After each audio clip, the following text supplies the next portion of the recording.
সংসার করো, সংসারের নিয়ম জানতে হবে।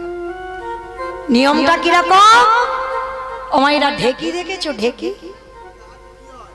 এখনকার দিনে তো সব মেশিন হয়ে গেছে, কিন্তু তখনকার দিনে এই পৌষ সংক্রান্তিতে পিঠে পুলি হতো না, সব আমার বাবা মারা গিয়ে চাল কোটাতে যেত ঢেকিতে, তাই তো? চাল কোটাতে, ধান কোটাতে যেত তো। আর এই ঢেকি ঢেকি যারা দেখেছেন ভালো করে চিন্তা করেন বাবা, যারা দেখেছেন তারা জানেন একজন পাত দেয়, মানে দুইজন হলে ও পাত দেয়, তাই তো? আর একজন ঢেকির গড়ের কাছে বসে, আর গড়ের কাছে বসে একবার করে চালটাকে ঘুরিয়ে ঘুরিয়ে দেয়, তাই তো? দেখবেন যারা ঢেকি দেখেছেন অবশ্যই এগুলো হয়। তা যে ঢেকিতে পাত দেয় বাবা, তার শরীরে একটা তাল থাকা চাই, এই তালে তালে পাত দেয়। আর যেখানে গড়ে পড়ে একজন গড়ের কাছে বসে চালটাকে বারে বারে ঘুরিয়ে দেয়। হঠাৎ ছেলে এসে বলছে, আমা স্কুলে যাব, তুমি আমার জামা প্যান্টটা কোথায় রেখেছো? বলে, বাবা ওই আল্লাতে গুছানো আছে, আজকের আমার অনেকটা কাজ, তুই একটু পরে স্কুলে চলে যা। ছেলেকে বললো।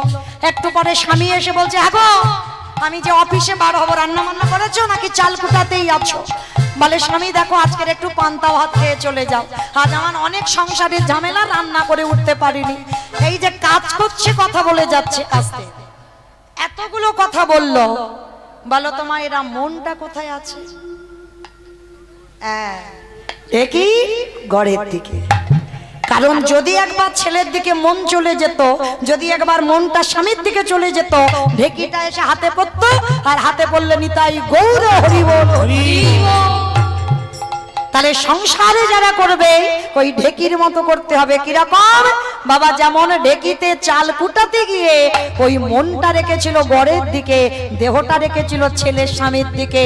সংসারে জীবনে যারা আমরা ডুব দিয়েছি, দেহটা রেখে দিতে হবে স্বামীর ভজনের জন্য, কিন্তু মনটা স্বামীর ভজনের জন্য নয়, এই মনটা রেখে দিতে হবে গোবিন্দ সেবার জন্য। নিতাই গৌর প্রেমানন্দে।